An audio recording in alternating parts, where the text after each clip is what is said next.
When it comes to what your family eats and drinks, you know your choices matter. You're the expert because you know what fits your life. And getting it right starts with good information. That's why America's beverage companies are sharing more information about our ingredients at goodtoknowfacts.org. No spin, no judgments, just the facts straight from the experts for more than 140 beverage ingredients. Visit goodtoknowfacts.org. The one thing I have for you guys watching and listening is simply this. You need to dig down deep and ask yourself, do you truly believe in yourself? Because if you do not believe in yourself, it doesn't matter what I say on the air, you are going to be fucking stuck, and not just say it, but feel it in your soul. That is the cheat code. I can listen to podcasts all day or read books or listen to public speaking and all. None of that shit matters. None. You have to change internally for any real external change to happen. There has to be a growth pattern. Like where I am right now is not going to cut it for the next level. Cool. I'm done now. We made it. We're good. Like this is freaking Disneyland. Yeah. No. It's a constant push to get better. Shawn French, what up?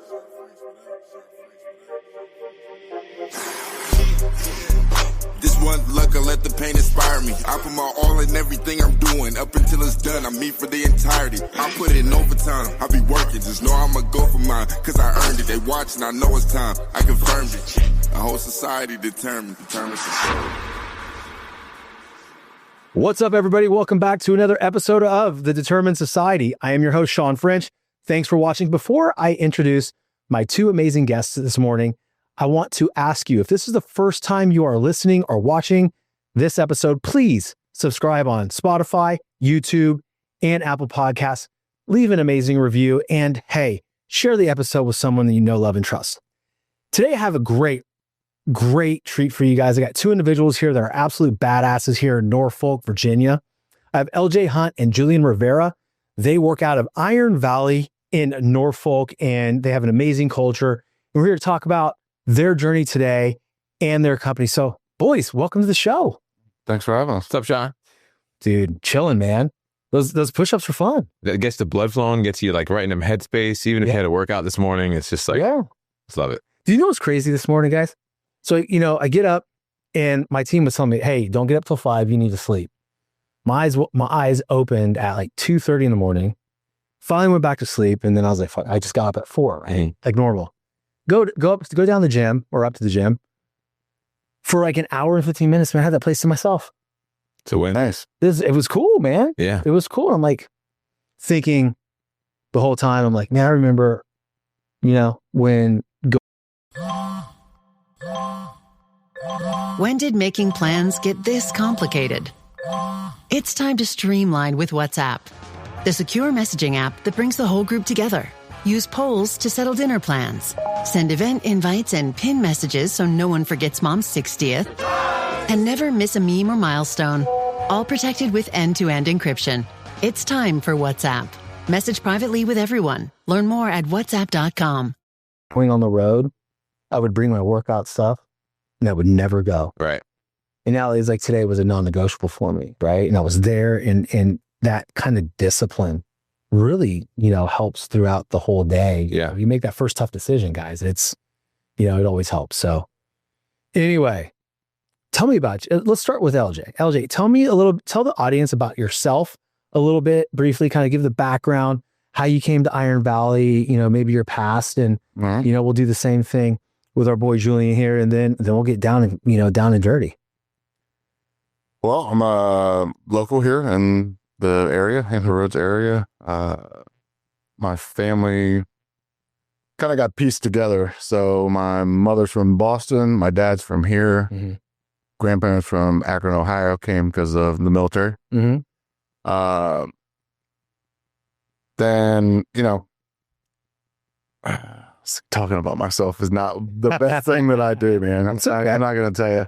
So, long story short, man, I was in the hospitality business for 2 decades. So my most recent job, if you will, before I went into real estate was with Yard House. So I was the truffle fries are the best. I got the recipe if you want it. Oh yeah. I have a lot of those recipes. There we go. But COVID hit, So COVID was a real challenging time for everybody, obviously. You had essential employees doing just basically the essentials, right? So we laid off everybody except for the management team. So managers were opening the building, running the kitchen, cleaning up, like the whole nine to go, like just trying to keep the business together. Then we opened back up, social distancing, and just kind of everything that was going on. And I mean, long story short, man, I had enough of it. So I had to change. I had been working 12-hour days, 7 days a week for an eternity, it felt like. And the old principal broker of the Hampton Roads. So you're about to make a trade based on a friend's text. But which you do you listen to? Is it, oh, we could buy a house in Tulum? Get optioning those options.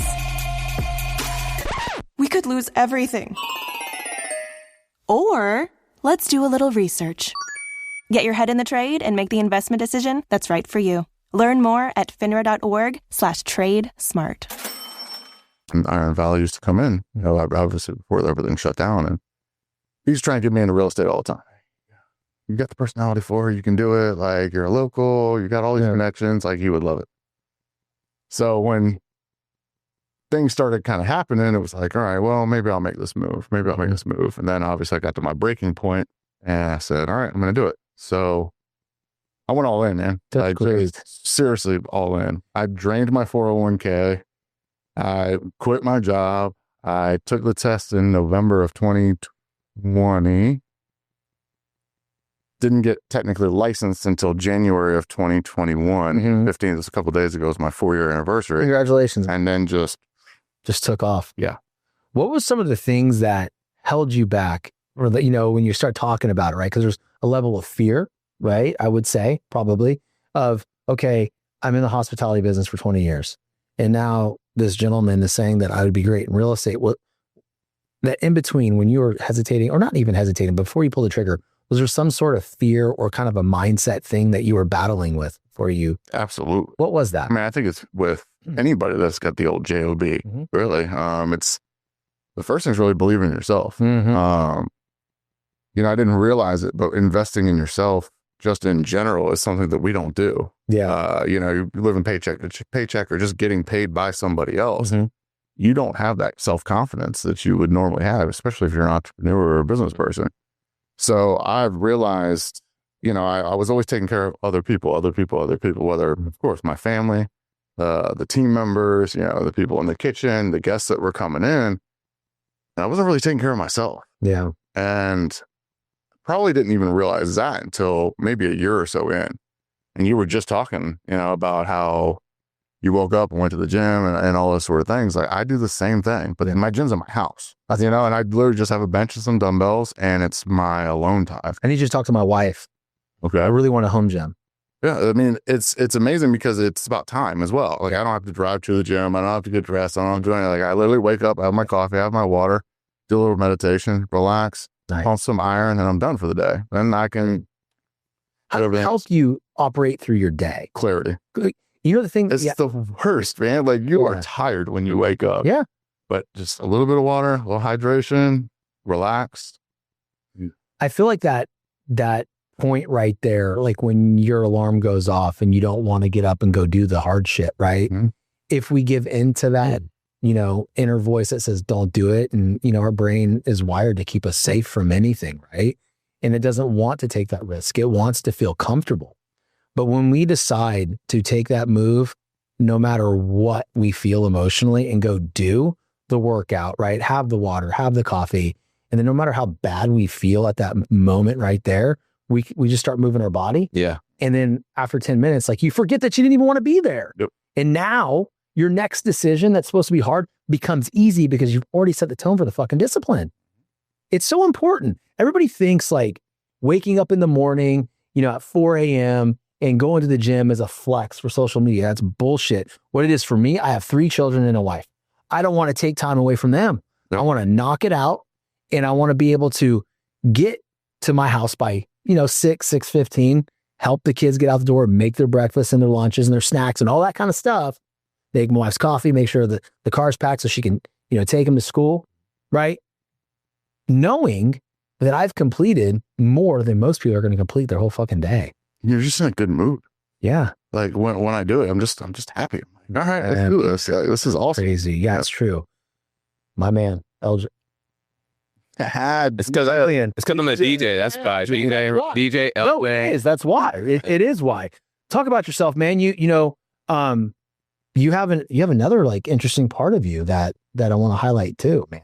You do a lot of cool shit. I do some cool stuff. I will say I'm very blessed. I like to say that. But LJ always jokes me because I say I'm from here, born and raised, but I wasn't really from New York. But I came here when I was 3 and I never left. So I'm really from here. So I go to New York. I don't know the subway system. I get lost. So I feel you're not a local unless you know how to get to X, Y, Z. Freedom map, right? Just write one of the raps. He always dogs me, but it's always for the better of me. It's confusing. Or they take a taxi, but it's $20 for a block. But anyways, so yeah, I'm a DJ and a realtor. So I call myself the DJ realtor here. So been here since literally forever. Been DJing since high school, back when there was, the old thing called vinyls. Remember that? Yeah. I remember vinyls all day. So I was a young guy hanging out with the older guys in the club. Not because I wanted to go to the club. I wanted to see them work. I wanted to see, it was an instrument to me. It's like someone playing guitar. Turntablism is an instrument to me. So I was the young guy hanging out with the older guys, where the OGs now are out of the game. Right. So I had the old school flair with the new school vibe. That's what I like to say. Yeah. So now I've been doing that for a while, and that's always been my passion. Yeah. Music's been my love. And I had one main goal that I wanted to accomplish in this market, and it was to be on the radio station that I grew up listening to. And I did it for 10 years. So with this, my radio show having on there, I was there on all 4 stations. I called myself the chameleon DJ because it doesn't matter if it was a Caucasian room, an African-American room, Hispanic room, a combination room. I can vibe with everybody. Yeah. So I was able to be on all the stations, which helped me out. But it allowed me, and I say this a lot, to get in the room. Yep. That was my main thing. That was that was my one ticket in there. Whether I felt like I was qualified or not, I knew somebody needed entertainment. Somebody needed to have something to keep the vibe going. And I used to not like being on the mic. I used to be like, really? No, I don't like this. I just want to DJ. Because back in the day, it was a DJ and an MC. Yeah. The MC's out there doing this while the DJ's working on this. Sure. But it's because they had to worry about the vinyls, the doubles, the tracking, being able to flow. Now you can do both. You just add more hats because technology helped out. So when that 08, 09 technology boom happened for the DJ world, that just made me more of an open format DJ. Okay, so now I can go from the Jay-Z to the Katy Perry to the Calvin Harris to the Migos and back and make it sound like the Endless soundtrack is supposed to be. Did that for a long time. One of my late mentors, Tim Mayer, I met him at the radio station. In radio and TV, you have 3 main departments. You have your programming, which is your talent. Everyone is on the radio doing it. You have your marketing, everyone running the marketing, the concerts, the events, the radio remotes, and you have your sales. Sales is what drives the entire ship. Without sales, you don't have the other 2 departments. That's just what it is. They kept trying to get me to come to sales. I'm like, no, dude, I'm good. I'm fine. I'm having fun over here. I'm running the marketing department. I called myself the entreployee for a long time because I had my other businesses that I'm running on the side while doing this. And it was great for a long time. But he kept pushing me in a very polite way. At the time, I didn't realize this, but he was really good at making somebody stronger at what they're already good at. He never tried to focus on your weaknesses, at least out the gate. And he was always the #1 sales manager every quarter just because he related with people better. So long story short, I ended up moving over to the sales side, aka the dark side. But it was a really big reason.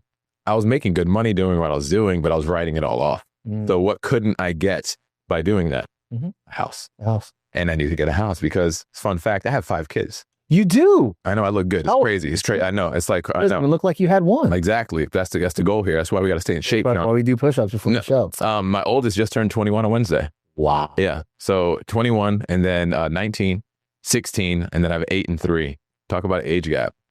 Whoa. Right. So when you're talking about being determined, yes, that's my why. That's why I do what I do in my way. I have an amazing wife, Myra, of being together for almost 14 years. We're finally having our wedding in a week and a half too, by the way. Congrats. So but the whole thing behind that is that we wanted to get a house, right? We were renting, we were growing up, whatever the case may be. So I jumped over there, get documented income. I slayed it over there better than I thought I was going to do. But that was me not, like you were saying, the confidence. It wasn't to that level I thought I had, but it was there. Yeah. I just needed somebody to get it out of me, which boom, happened. Killed it every year. Breaking goals. This is when digital marketing started becoming huge. That was my forte. Yeah. So I really went heavy into that in the social media realm. Fast forward a few years, I opened a few more businesses while still working here. But I was like, you know what? One thing I realized by talking to all these business owners, bro, the only thing that differentiated them between me and them, they believed in themselves. They went for it. Yeah. They went all in. Yeah. on a few of your episodes, I always hear you talking about going all in, being laser focused, or just doing that, regardless of what guest or whoever that you have. So I decided I'm going to go all in. So I developed a plan to retire from corporate America in January of 2020. That was my plan, but I made that plan in 2019. And I've met with an individual, one of my clients at the time, that turned out to be one of my best friends to this day, and still one of my business partners, that we just developed a plan. I knew that I wanted to get out that way. Boom, did it. Got out January 31st, 2020. What happened the next month? The world caught on fire. You see what I'm saying? Like, yes. Talk about holy shit. Dude. Right? But the plan was, I was a co-owner of, at the time, a pizza restaurant that I just had to help with marketing. And I was going to get my license. And I was going to go all in on real estate, because I started realizing that's something I know I could do. Right. But I didn't know the world was going to effing end. Right? But we also didn't know what was going to happen with real estate. Nobody could have forecasted what was going to happen in a positive realm in real estate world, right? Sure. So luckily, LJ, it took him like 2 months to get the license. It took me 6 to 7 months to get my license because everything was shut down. Yeah. I mean, I had to drive to DC or Northern Virginia, to take a test that I failed by one question, by the way. And then I had to retake it again. And it was just a lot of waiting, hurry up and wait. There's a lot of like the adversity, right? There was a lot of starts and stops from what I'm hearing. And what's funny too, and I want you to go back, but I want to address the audience really quickly. So, we're talking about the whole journey, right, of going into entrepreneurship and leaving corporate America. I think so many people right around the height of COVID did that because it was that reset. Like, it was so unfortunate what happened to so many people, man. Lives were lost. Yes. No matter what side of the fence you sit on, it still really freaking sucked. No matter how you look at it, it was just a bad time, but also it was a time for everybody to kind of reevaluate what they wanted out of their lives. And the one thing I have for you guys watching and listening is simply this: the biggest difference between entrepreneurs and what Julian was asking was the fact that they had a high level belief in themselves. So whatever you're going through right now, you need to dig down deep and ask yourself, do you truly believe in yourself? Because if you do not believe in yourself, it doesn't matter what I say on the air or what my unbelievable guests are saying, you are going to be fucking stuck unless you can seriously get that believability in you and not just say it, but feel it in your soul. Yep. Right? That is the cheat code. And from then, in the sales training, that's basically what my whole thing is on. And then know your key performance indicators. Know what you have to do daily in order to move the football down the field a little bit, right? But always execute it. But start with the belief, man. And that's what you guys have done. That's what you did. That's what you did. And it's just, I'm loving the brand story of Iron Valley in general, because I started in COVID. Right. 4 years ago, right? Yeah, dude, it was wild. It was wild. So anyway, I'm sorry, dude. I just felt appropriate to highlight what you were saying to the audience so they can really dig down and feel that self-reflection of like, okay, do I really believe I can do this? Yeah. I really think that when you talk about motivation, just in general, you've got extrinsic motivations, you've got intrinsic motivation. Extrinsic really doesn't matter unless it builds up your intrinsic motivation. So being able to believe in yourself is where it's at. So I can listen to podcasts all day or read books or listen to public speaking and all. None of that shit matters. None. Unless it changes you somehow inside so that you wake up every morning, you start believing yourself, you start taking those things and making them your own. And that's where the switch gets flipped. That you hit the nail on the head, LJ, is like, you have to change internally for any real external change to happen, right? So if we're, building our bodies back up, right? Getting in good shape, right? If we're trying to build a business or we're W-2 in a sales organization, you are never going to sell and you're never going to excel if you don't change internally. There has to be a growth pattern, because if not, you're just the same cat. Yeah. And the same cat ain't going to get it done. No. Like where I am right now is not going to cut it for the next level. I have to grow. And so do you guys. It's not a never ending thing. Okay, cool. I'm done now. We made it. We're good. Like this is freaking Disneyland. Yeah. No. It's a constant push to get better. Yep. And I mean, like LJ, he had a tipping point, during COVID. My tipping point, I was pre-planning and then COVID happened, but it was the same time frame. We all got smacked in the face during that time. And we just decided to go all in on this fun game we call real estate. Yeah. So prior to that, I was kind of already in real estate, buying some houses and like renting them, but nothing crazy. But I understood the game a little bit, not from a more so helping clients fulfill the ultimate American dream, because that's still the dream of homeownership. I don't care what anyone says. So at the end of the day, now we're at a place, fast forward from 2020 to 2025. It's crazy to say it's 2025 still.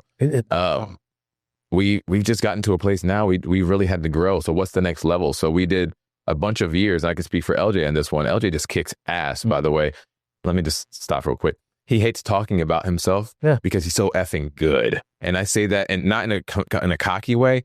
I respect this man so much in what he does, but he's the silent ninja. Or I'm the boisterous, let's go. Like I'll talk and I'll keep it going because I enjoy the storytelling of it. But his story is so unique because he was kicking ass in an industry that was already having a lot of controlled chaos and running an environment with a system-related goal at the end of the day. He just took that and placed it in real estate and slays it. Like seriously, badass. He does the exact same thing he was doing there, just in a way that helps him control a lot more family's futures, and more importantly, his family's future. I like this. And the one thing that I'll say that I love is the fact that you are lifting your boy up right now. It's true. Men don't do that. Men don't do that. I'm sorry. That's a generalization. Most men aren't doing that. Right. They see that as a threat. Where I like to be exactly where you're at, Julian, is like, I want to edify my people. I want to say this dude or this girl, they are badasses and they are amazing. I want to ask you a question though. What do you think the key determinant is? Like, you're the silent ninja. Great. You kick ass, but why? Like, what is it about you that can do that? Because I have my own idea, but I want to hear. What is it about? Like me? Yeah. Like my own, it's my care for people, flat out. It's just because that's where I really started to make the shift, was out of the hospitality. Mm-hmm. You got to the general manager position, and it's about the numbers, and it's about the business, how many butts you've got in seats, and what your food cost is, and labor, and P&L, and all this. Razor thin margin. Just everything. So yeah, you're talking about razor thin. Yeah, bro. Absolutely.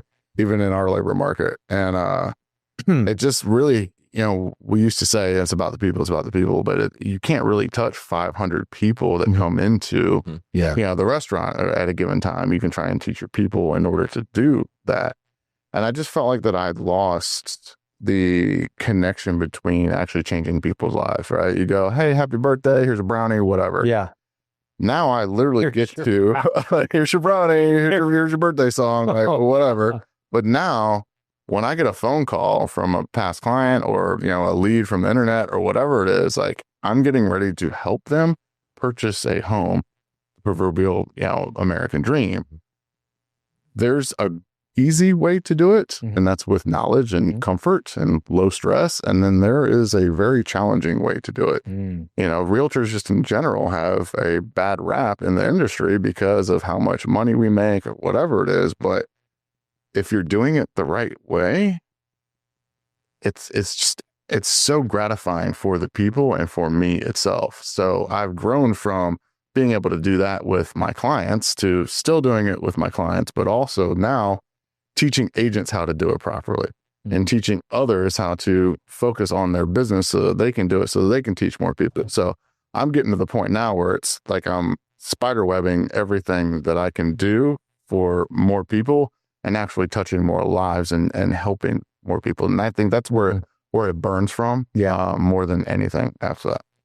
My answer was going to be service. Right? You're serving the people, and it's the same answer, right? And that's why I kind of smiled when you said your care for people. Like, I find that most successful entrepreneurs actually give a shit about human beings. Like, if you just chase the number, and we've all done it at one point, right? Like, I'm guilty as shit of it, right? Like, I got to sell this amount. Here's my quota. We got to get it. But what I've found now is that when I operate at a place of love and respect and the care for others, and I'm just here to give and give and give, it's funny how things boomerang back around. And a lot of times it's not that specific situation with that person, but you're like infinitely blessed in another area that comes into that circle, right? And then yes, you do capitalize. You do end up making a lot of money, but it's not because you're out there grinding and like Wolf of Wall Street boiler room stuff. Like, you're showing the people who you really are, and who we really are is, service driven men. That's what we're here on this earth. We're here to serve. Yeah, you talked about the KPIs and people focus on the volume in the real estate industry. And volume to me is just noise. Yeah. That's all it is. Sure. It's about how many families we help. Yeah. Period. Like, we're a transaction-based company, and I think that that's one of the reasons Iron Valley has grown so fast. Is it's like, I don't care about the $10 million home or whatever it is. Yeah, great. If I get one of those, awesome. But I care about how many families I can help, how many agents I can teach how many families to do it the right way, because that's what ultimately matters. Because again, taking care of the people. So that's where I kind of came up with that volume is just noise, because if my KPI is $30 million in sales volume, like, how many people do you have to help? How many families do you have to help? How many houses do you have to sell? Yeah, I think it's, LJ, it's a great point. I think it's so important to focus on just the people. Like, if we look at the number, it's like looking up at Mount Everest. Like, there's no shot I'm getting way up there. Yeah. But if you just take that step and start moving a little bit, like, my goal is to help families. And the more families you can touch and help, then the number's going to take care of itself. And I always say that's like staying in your process, right? And again, at sales training, that's what I'm going to talk about. It's like staying within the process. In sales, you have to have your KPIs. You don't know your KPIs. If you don't understand how long it takes you, or how many calls, or how many times you canvass to get an actual real lead, to get a listing or a buyer, then how the hell are you ever going to know what you need to do to hit those goals and those numbers that you need to? But it's also important to understand that you cannot live and die on that. Nope. It has to be, how can I impact people? Like, if we make it just about us, we will never get to where we want to get. Those are those lead measures that lead to the lag measures that lead to the KPIs. Like, you can't put a number on how many phone calls do I have to make in order to sell this many homes. You don't know. It could be 1,000, it could be 3. Yeah. So those lead measures, that everyday process of making those phone calls, selling those, the homes, sending the emails, sending the text messages, posting on social media, having those conversations. Yeah, you can't figure out the ROI on that. You have to say, all right, well, my lag measure, if I want to sell 12 homes this year, the first quarter, I want to sell 3. Yeah. Because that would be where I'm at. So I might not sell any in January and February, but I might sell 3 in March. Yep. And I might sell 8 in April, and then none in, the next couple of months. So you have to take it as it comes, but make sure that you're continually being consistent, being disciplined with what you bought. Yeah, I agree, man. And the big thing, guys, I want to ask you is, if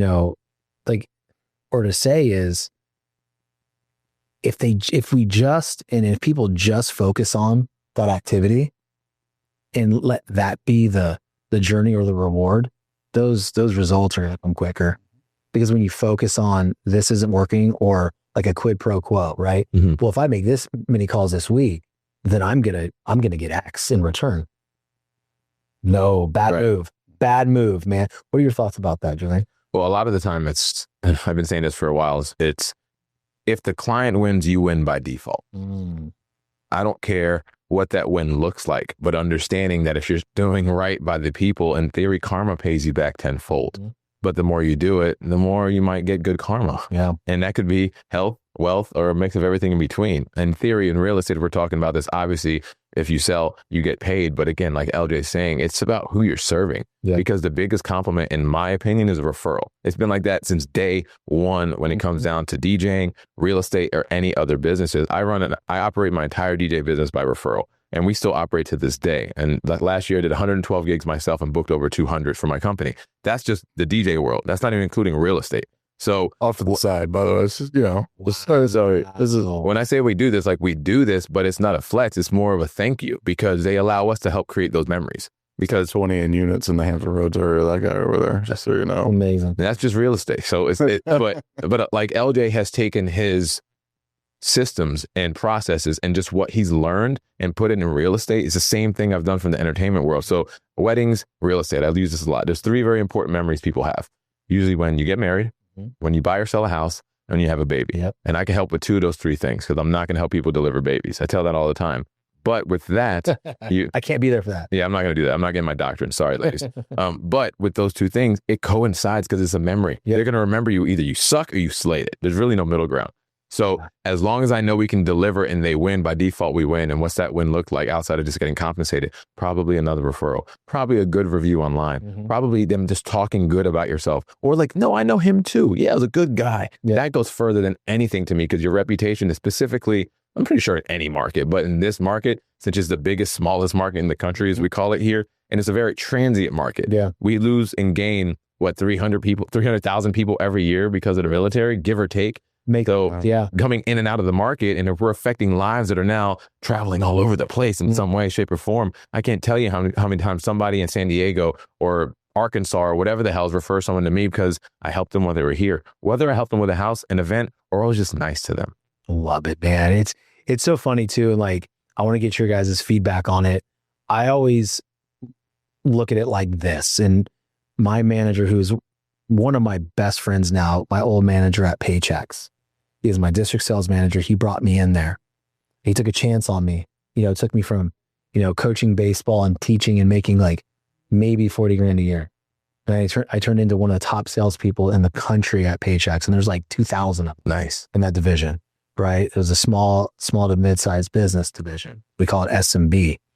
And he taught me at an early point in my career there. He goes, no one gives a shit how much you know until they know how much you care. And then I looked at that. I'm like, that's a great quote. And I can see that. But I want to take it a step further, and I want to add, and I always thought this, like, how are these business owners going to walk away feeling after every interaction with me? How do I make them feel? Yeah. And if you can make someone feel special, and not because you have an agenda, but genuinely like cast such an amazing light and amazing conversation and care towards them, that when they walk away from you, they're like, I really like that dude. I feel comfortable with them. I trust them. Yep. And trust and value. That's it. It's it. That's the formula, is trust and value. That's what a referral is. A referral is somebody that trusted and valued what you did for them enough to say, hey, here's my buddy Julian, right? He's going to take care of you buying a house. Because I trust and value everything that he does. So if you can get somebody to trust and value you, right, that's how you continue on. Yeah, man. It's interesting to me. I just find a lot of people, they forget that side of it. They forget that, we're not entitled to success. We're not entitled to the sale. We're not entitled to grow. We are entitled the right to choose. That's it. And if we choose the right path daily, right, in growing that trust and value with people, man, the world, so to speak, is our oyster, and the one thing that drives me crazy is when people want it right now. It doesn't happen like that, man. I am close. Guys, it's like, you don't know when it's going to happen. There's been some dark ass times in this show. And you're a listener, so you probably heard me talk about them. Yeah. Like, there's a point, like after 3 years, I'm like, I think this show is this. Analytics are telling me the opposite. Do I tuck my tail between my legs, pack my shit up and go home? Or do I elevate? So I decided I have to take more risks. And I remember talking to my wife. This show started with an iPhone in a car. Now we're in the den and I'm doing it virtually and having someone edit it, right? And I can't control any of the factors. I can't control someone else's camera, can't control their sound. But if I'm going to take this to the next level, then I got to get the hell out of the house, and I need some live. I need some one-on-one. I need some in-person shit. And from that point, I did that, in June of this year. And then my show went through some growing pains. And then right around September, we hit that stride. We hit that stride where, oh my God, like, we're on now. We're on. It's like more people are paying attention. More people are sharing. More people that are coming into the sphere. I'm like, how can I listen to this? Like, what? Like, I'm seeing the clips. Like, this is great. But it was done because it took a risk. And I think that's another great point, right? We talk about, karma, we talk about the process, we talk about everything. But I think one of the most important factors is taking that calculated risk. I went from, paying, you heard this on the solo show. Yeah. My show I used to pay $110 an episode to edit. Now, I'm paying, 4 figures every single month for all of it. And until I made that decision, I didn't have that revenue. The moment I decided to make that move, then the show started generating some damn money.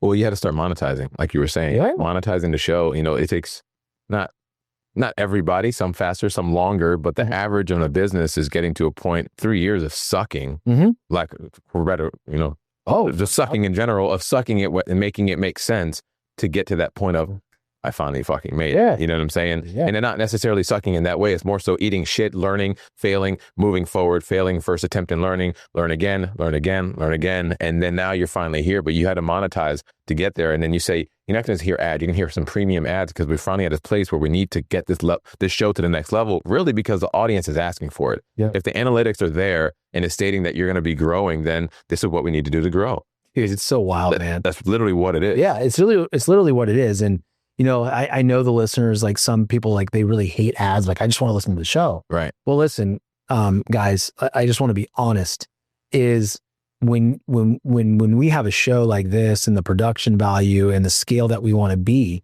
like, we need revenue to do this and to make it better for you. Right. And so, yeah, we have some ads and we have I've heard Amazon Prime on there. I've heard, Lululemon on there. I've heard Walmart. Right. I've heard McDonald's, and I don't like that. We got to fix that. But, that's big for the show. Yeah. And I think that, I always say new level, new devil, right? And soon there's going to be host read ads. And you're going to be hearing my voice read them off. But I have a guy that's out there hunting those for me. And so we've figured out a system, and this is the next point that I want you guys to speak on, is I've elevated my systems to a point where I'm doing so many different things. I could be sitting there sleeping and I'm making money on my show. Yep. I could be sleeping in my teams editing a show, right? I could be sitting there on a phone call with one of you guys at 10 a.m. and my post goes out because my team does that for me. Yep. I interact. Okay. I'm the one, typing and replying and everything like that. But now while I'm doing all that stuff, or when I'm hanging out with my kids, my other part of my team is selling ad spots. We don't rise to the level of our goals. We fall to the levels of our systems. So how important are systems for you guys as realtors and then everybody else in this office? Well, I'll say this, and I'm going to throw the ball to you, LJ. So LJ is a systems guy. Shocker. He's deflecting again. We're a really good yin and yang. And this kind of also evolves to like where Iron Valley, Norfolk came from, because the guys developed a really strong, let's just call it system here in the area that has grown, I think, faster than anybody did. But again, this was birthed during COVID, right? It's either there was really no middle ground. It's either you were here or here in COVID, right? So the guys grew way faster than they thought they were going to do. Shout out to Mike, Eric, Edwin, and Edgar, and Jama as well. But now growth was looking as opening up another location where they can stay and focus on their primary locations, but still have growth. And that's where their first franchise of the other franchise, Iron Valley, aka Our Place, opened up. But LJ was already in the building here. That's the thing. He's already shown that his systems, his processes, and everything works because he knows what the hell he's doing. Me, I was the outsider coming in looking for another place, but they knew who I was. They knew that I'm already killing it outside doing what I'm doing. So then when they wanted to marry the two systems together, I think LJ was probably all game for it. I was like, who the hell is this guy? I was like, I don't know you. I know of you. I know you do great, but I just don't know you. But one thing I also learned is I don't bring friends into business. I make friends in business. And I learned that a long time ago. And I love all my friends, but I also respect the relationships that I want to keep it to where it's at. That's a system in its own. The learning when to say no and learning when to say yes. So after a few weeks and months of talking, we decided to pull the trigger to start working together. And like you said, it doesn't happen overnight. It took months, took a lot of disclosures, a lot of back and forth, and boom, halfway through last year of 24, that's where the physical location actually opened, but it was months and months in the making. However, because we're able to take over in a positive route with kind of like just a lot of momentum already behind us. The systems that LJ really has created is night and day from what I've seen and what I was used to. And I learn from this guy every day. He has to buckle me down a lot of the times to really focus on what he's doing, but it all makes sense. But he stays up with the trends and what he's doing. But systematically, it's been ingrained in his brain for so long. It's like riding a bike to him, where with me, I have to take my tricycles off and do it. But once I know it, I slay. Don't get me wrong. But the system that he's developed and put in place and marrying it with the other systems that's already been created with Iron Valley, if we fail, it's on us, not because of the systems. I really would say that. I love that. And I mean, talk about what you've done and in place of that, because your systems, again, are giving you credit, because you have to give your fucking self some credit. Yeah. You kill it on that. This episode is brought to you by State Farm. Listening to this podcast? Smart move. Being financially savvy? Smart move. Another smart move? Having State Farm help you create a competitive price when you choose to bundle home and auto. Bundling, just another way to save with the Personal Price Plan. Like a good neighbor, State Farm is there. Prices are based on rating plans that vary by state. Coverage options are selected by the customer. Availability, amount of discounts and savings, and eligibility vary by state. Well, I think it's integration, really. I mean, everything that we do is, and we manage things, right? So I manage, whether it's my calendar or Monday.com or, my CRM or whatever it is. And then we lead people. So probably the most challenging thing just in general for falling back down into the system is having the right people running said systems, and being able to pour into them so that they run the system. And we had a team leadership council yesterday for kind of the first time with all of the entities in the area and everything. It was like, hey, what's your system? What are you guys doing? This CRM, that CRM, all these different things. It's like, okay, what people are you struggling with, and how do you get them to manage and do the things that you want them to do? Yeah. So it's the best system is the one that works. Sure. But most of the time, it's the one that you put in your time in order to do so. You can pull, there's a billion different calendars out there, right? Which calendar are you using? Yeah. Right? It's the one that you use. It's the one that you like, and trust. Yep. So before I even got here today, before I even started driving, I'd done everything for the brokers. It probably needs to be done for the entire day today. Wow. Because I had all the back end systems. I talked to my virtual assistant. I got my calendar going. I put a couple of tasks in place for not only my team members, but also some of the owners and leadership and people within the brokerage. Like, this is what needs to be done. I'm going to be MIA for the next hour. Yeah. There you go. When I get out of here, I'm going to go to a listing consultation for a past client. I'm going to talk to them. Then I'm going to come back and hear you and Coach Michael Burt talk. Yeah. So, knowing that my calendar is laid out that way, okay, what do I have to do to make sure that everything is working? Integration, man. Yeah. What they were talking about, I think it was integration. You have creators, you have integrators, you have executors. Like, it's just about what is driving your business, because you need capital. We already talked about that. You need a product. You need a place to do it. And you need people. That's all you need for a business. That's it. Love it, man. The most difficult part for me, for any business, is the people. You have to have the right people. You have to have the ones that are motivated with that intrinsic motivation to believe in you. Yeah. They believe in you, not in the system. Nobody gives a shit about what system you're using. They care about who is running the system. Why is it working? Yeah. What is going on? What is making them successful? And are you executing it? Yeah. That's it. Yeah. You have to execute the system. Guys, this has been an amazing conversation. I wish we had like another hour to talk, because I feel like this could be a longer episode. But I have one more question, and I would love for each of you to answer this. And we'll start with Julian. The show is called The Determined Society, right? And I built this show and built this brand on the heels of just the sheer wish that I could wake up every day in a society that was determined enough to go chase their dreams no matter how they felt emotionally. And that's what I stick to. That's what we are falling into that discipline, and we're executing that daily now. But what does determination mean to you? Grit, never giving up, putting your best foot forward, not making excuses. We talked about our paying attention journey that we're on now before the show. And over the past 13, 14 months, whatever it's been, being down 40, almost 50 pounds and being on that game, understands that, health is wealth. We've heard that our whole life, cliche statement, but it really is, dude. Sure. So I'm determined to stay in a physical state that will keep me at the level that I've built outside of my physical being. Mm-hmm. So that determination is going to be strictly based on showing up, doing what I say I'm going to do. Don't overpromise. Make sure you over-deliver and stay consistent. I love it. That's my main definition on that. I love it, dude. Very good one. What about you, bud? It's funny that you say that.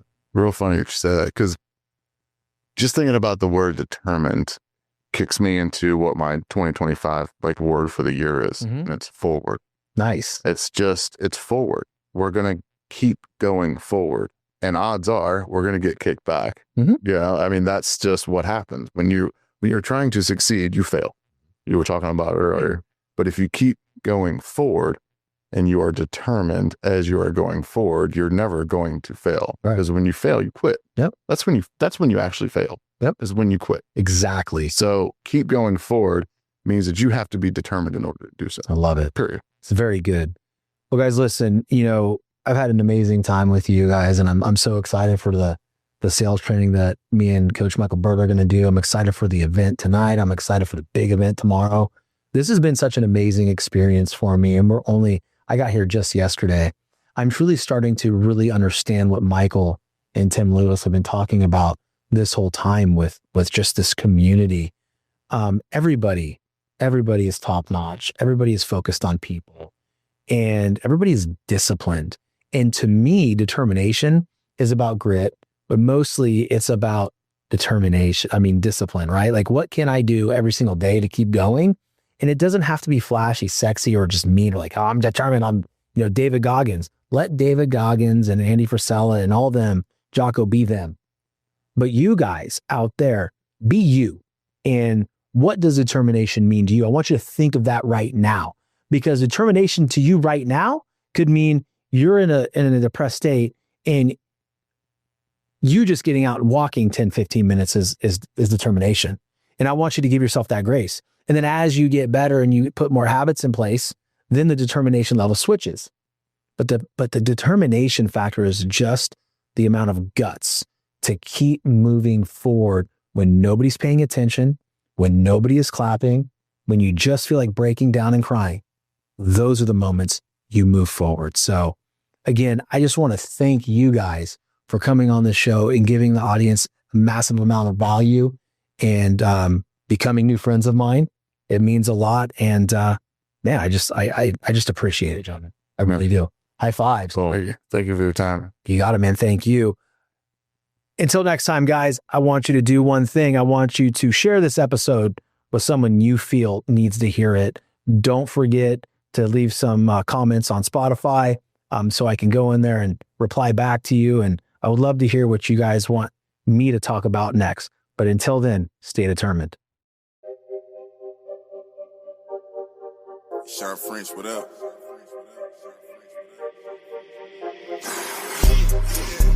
This one luck, I let the pain inspire me. I put my all in everything I'm doing. Up until it's done, I'm me for the entirety. I put in overtime, I be working. Just know I'ma go for mine, cause I earned it. They watching, I know it's time. I confirmed it. A whole society determined.